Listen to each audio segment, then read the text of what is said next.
اسلام کے رائج فکر کے اندر یہ بات کہی جاتی ہے کہ خاتون سربراہ نہیں بن سکتی کسی ملک کی. اس کے پیچھے کیا آئیڈیالوجی ہے سر, اور کیا اس کا اسلام سے تعلق ہے کہ نہیں؟ لیکن دین کے بارے میں ہمیشہ میں یہ عرض کرتا ہوں کہ جب آپ کہتے ہیں اسلام, کلیم ہے نا اسلام کے بارے میں, گویا میں کہہ رہا ہوں کہ اللہ تعالیٰ نے یہ بات مجھ تک پہنچائی ہے کہ یہ میری منشا ہے, یہ میری خواہش ہے, یہ میرا حکم ہے, اس پر تم نے عمل درآمد کرنا ہے, اس کی تعمیل تم پر اب واجب ہو گئی.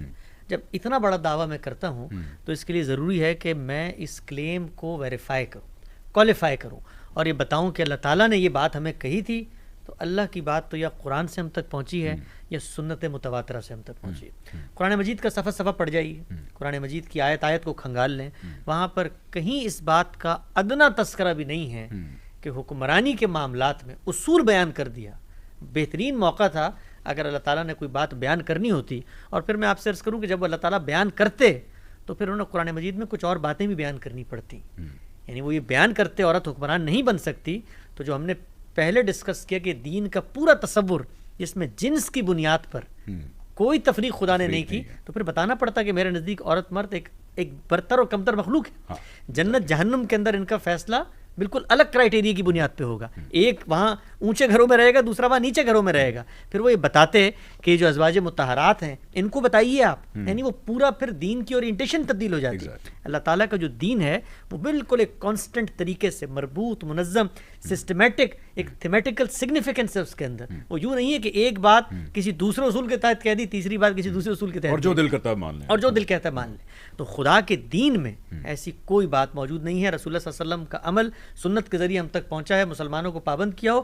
ایک بات بتا دی حکمرانی کے لیے کہ امرہم شورا بینہم, مسلمانوں کا نظم اجتماعی ان کے باہمی مشورے پر مشتمل ہوگا. مشورہ عورت کو سربراہ بناتا ہے, مرد کو بناتا ہے. آگے بڑھ کے کہتا ہوں, مرد یا عورت کو بنانے کے بجائے کسی تیسری جنس کو بنا دیتا ہے. دین کو اس پہ بھی کوئی اعتراض نہیں. امرہم شورا بینہم.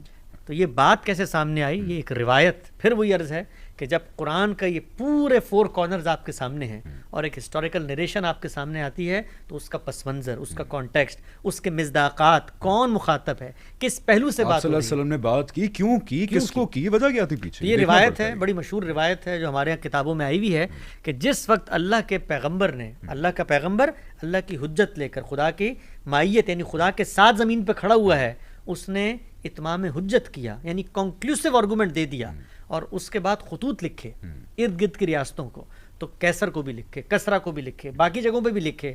تو جب آپ صلی اللہ علیہ وسلم کا خط پہنچا ہے کسرا کے دربار میں, تو اس نامراد شخص نے بجائے یہ کہ اس کو پڑھتا, التفات کرتا, سوال کرتا, آپ کی خدمت میں حاضر ہوتا کہ اتنی بڑی بات آپ کر رہے ہیں کہ اسلم تسلم, کہ ایمان لے آؤ تو سلامتی رہے گی, اس نے وہ خط پھاڑ دیا. یہ اطلاع پہنچی, اور پھاڑنے کے کچھ عرصے بعد اسی کے رشتہ داروں میں سے بعض نے اٹھ کے اس کو قتل کر دیا. جب وہ قتل ہو گیا تو اس کی بیٹی کو اس کی جگہ پہ بٹھا دیا گیا. ساتھ میں آپ صلی اللہ علیہ وسلم کو یہ خبر پہنچی تو آپ نے جو بات فرمائی, اب دیکھیے وہ پورا کانٹیکسٹ کیا ہے بات کا. جب بھی کوئی ہسٹوریکل نریشن آپ سنتے ہیں تو اس میں کچھ اسٹیبلش فیکٹ ہیں, ان کو آپ کو مقدر ماننا پڑتا ہے.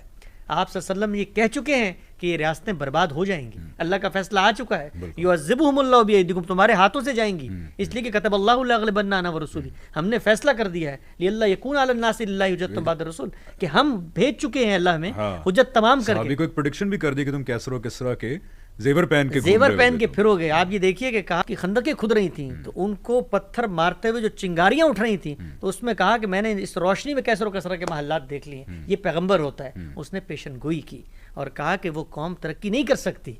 کون سی قوم؟ یہ قوم کہ جس نے بجائے یہ کہ خدا کے پیغام کو مانتی, اس کو قتل کر دیا, مانا بھی نہیں. اب عورت کو حکمران بنا کر یہ سمجھ رہے ہیں کہ شاید ہم بچ جائیں گے. ان کے تو پیٹھ پر خدا کا تازیانہ برسنے والا ہے, ان کے سروں پہ تلوار لٹکی ہوئی ہے. بات کچھ اور ہو رہی ہے. یہ بات اور یہ بات کہ مسلمانوں پر پابندی لگا دی گئی ہے, اس کا زمین آسمان کا فرق ہے. ان دو چیزوں میں قطعاً کوئی تعلق نہیں ہے. تو عورت حکمران بن سکتی ہے. ایک روایت پہ, ایک روایت پہ. بعد میں ہمارے ہاں ایک جنرل رول بنا دیا گیا کہ جی عورت کی حکمرانی کا مطلب ہے کہ قوم جو ہے فارغ ہے. آپ اس میں دیکھیے ایک اور پہلو, بہت نازک پہلو. اس وقت مسلمان ملکوں میں دو کی مثال تو ہمارے سامنے, بنگلہ دیش ہو, پاکستان ہو, خواتین سربراہان مملکت بنی. پاکستان مسلمانوں کی اکثریت ہے, ووٹ دیا. آج بھی آپ دیکھیں اس وقت بھی جو ملک میں ہمارے تحریکیں چل رہی ہیں, خواتین لیڈ کر رہی ہیں. آپ ذرا تصور کریں 2 منٹ رک کے کہ ایک طرف میں مسلمان کی حیثیت میں یہ مانوں کہ دین میں اس کی اجازت نہیں ہے، اور دوسری طرف میرا عمل اس کی تکذیب کر رہا ہوں، تو اس کا مطلب کیا ہے؟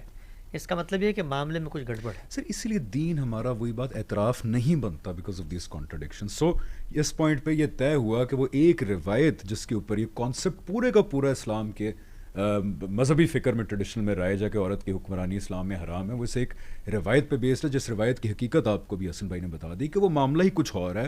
آپ صلی اللہ علیہ وسلم بات ہی کچھ اور کر رہے ہیں کسی اور مدعے کے معاملے میں، اور وہ ہم نے اصول بنا کے یہاں فٹ کر دی.